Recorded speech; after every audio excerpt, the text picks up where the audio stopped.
Okay, this is a video for the quadratics module, and in this video we're looking at section Quad K and the first half of that section.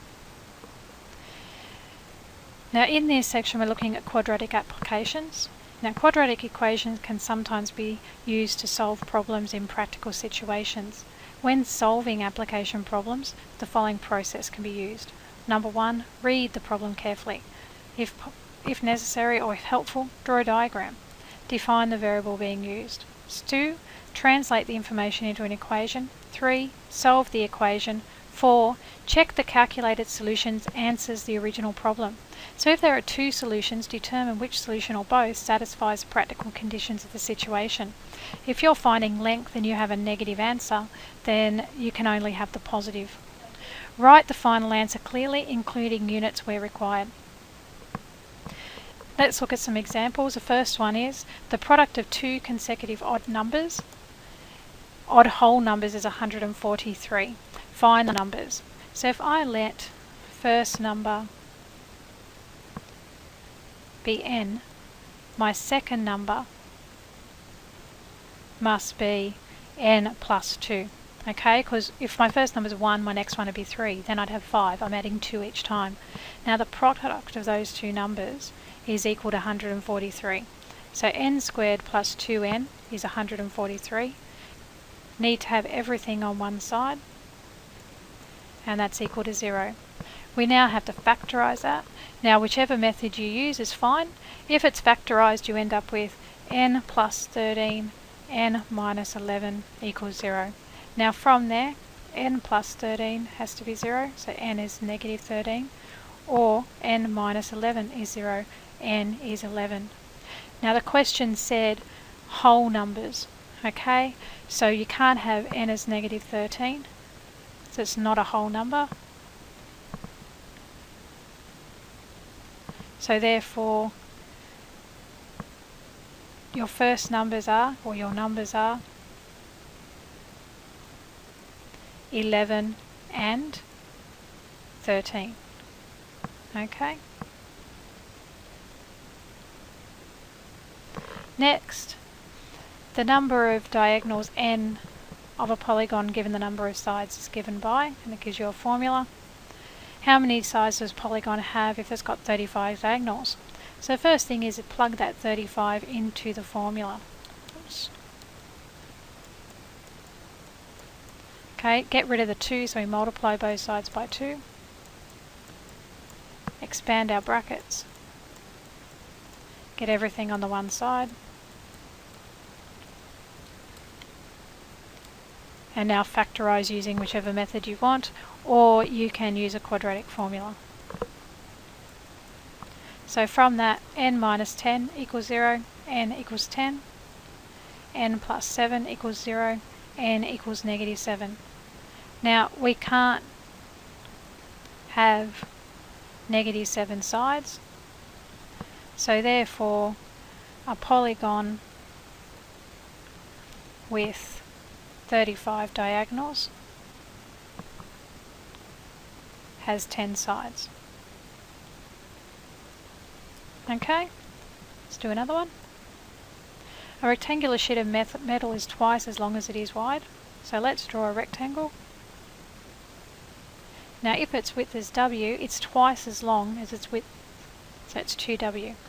A 2 centimetre square is cut out of each corner. Okay, so each of these is 2, and then it's folded up to make a box.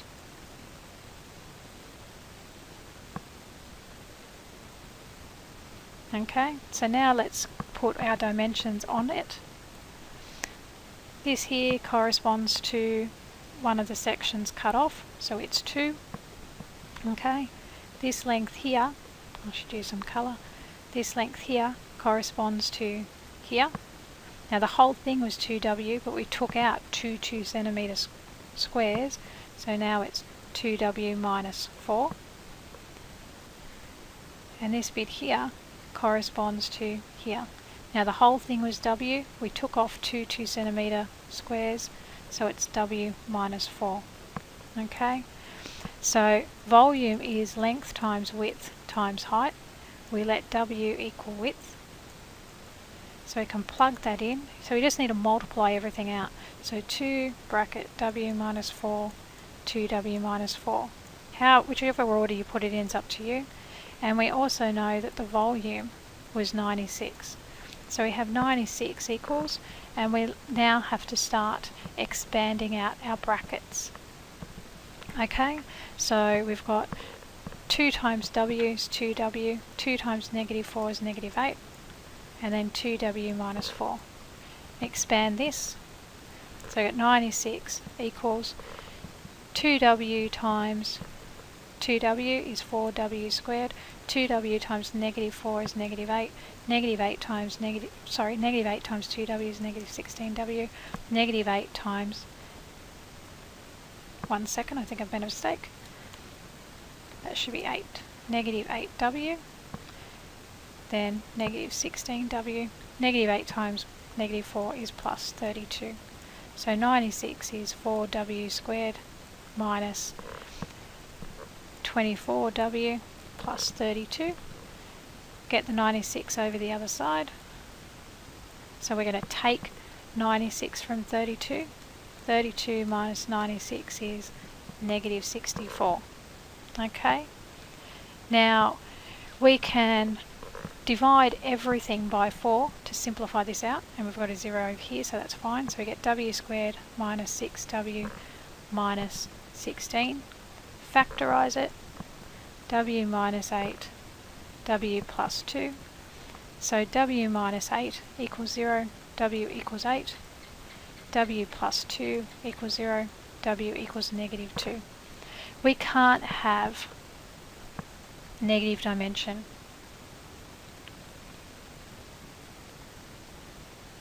Because we're looking at length. Okay, so therefore width is 8, and we're dealing with centimetres squared, so centimetres, and the length was twice that, so 16 centimetres. Okay. Another one. A tourist company owns a hotel of 60 apartments. Okay, so we've got 60 apartments at $200 per week. Every apartment can be rented. If the company increases the rent on the apartments, the number of apartments rented decreases. In fact, for every $10 per week that the rent is increased, there's going to be 2 vacancies. If the company wants to earn $12,480 per week in rent, how many apartments should be rented and what should be charged for each apartment? Okay, so we're looking at how many rental increases we've got. So we're going to let N equal the number of $10 increases. Okay, so the cost of the apartment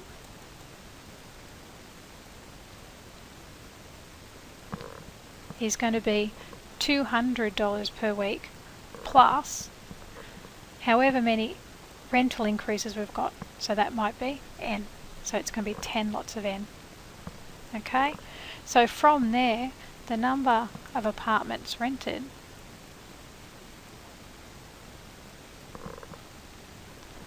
is going to be, we've got 60 in total, but it decreases by 2 vacancies for every rental increase, so minus 2N. Now our rental income is going to equal our cost times the number of apartments.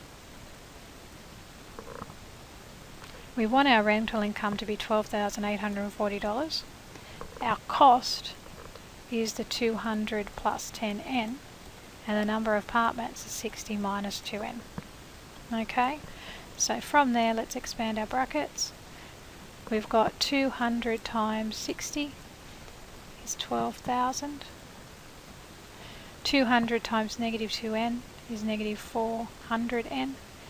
10 times 60N is plus 600N. 10 times negative 2N is minus 20N squared. Okay, Now the n squared's negative, so I'm going to move everything over to the left hand side. So I've got 20, oh, wait a second, firstly I should combine like terms, so 12,840 equals 12,000. Negative 400 plus 600 is plus 200 n minus 20 n squared. Now get everything over to the other side. 20 n squared minus 200 n. Then we've got 12,840 minus 12,000. Sorry, 12,840 minus 12,000. Sorry, I entered that in my calculator wrong. Plus 840 equals 0. Okay, we can divide everything by 20. N squared minus 10n plus 24 equals 0. Factorise it. N minus 6, n minus 4 equals 0. So n minus 6 equals 0, n equals 6.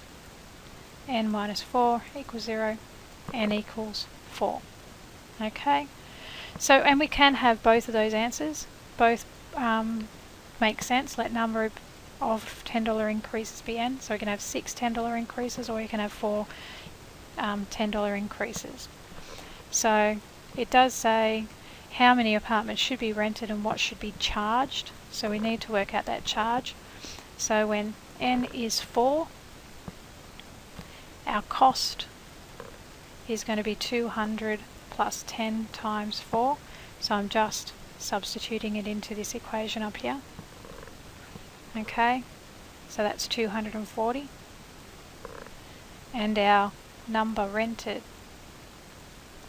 is going to be 60 minus 2 times 4, which is 52 apartments. Okay, when n is 6, our cost is going to be 200 plus 10 times 6, which is $260. Okay, and number rented is going to be 60 minus 2 lots of 6, which is 48 apartments. Okay, and I'm going to highlight that answer so it stands out. It'd be okay if I didn't run out of room. I would also have to finish with a statement. I have no room left, so my statement would be something like, so the company can either rent 48 apartments for $260 per week or 52 apartments for $240 per week. Okay, so remember your statement. Okay, last example we're going to look at. Rod agreed to do some marking for $300. Because it took him 3 hours longer than planned, he earned $5 less an hour than expected. How long did the marking actually take? So in this case, we'll let H equal, actual hours. Okay, so actual hours taken to mark. Okay, so expected time, because it says it took him 3 hours longer, was H minus 3. He expected to take H minus 3 hours. Now expected rate of pay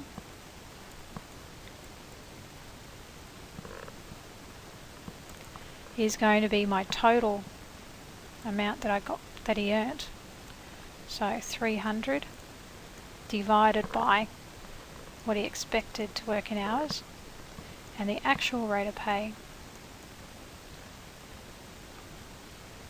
would be the 300 divided by H. Divided by H minus 3. So he's still at 300. His actual rate of pay was dividing by the H minus 3, and then I take away $5 per hour. Okay. So from there, amount earned equals rate times time.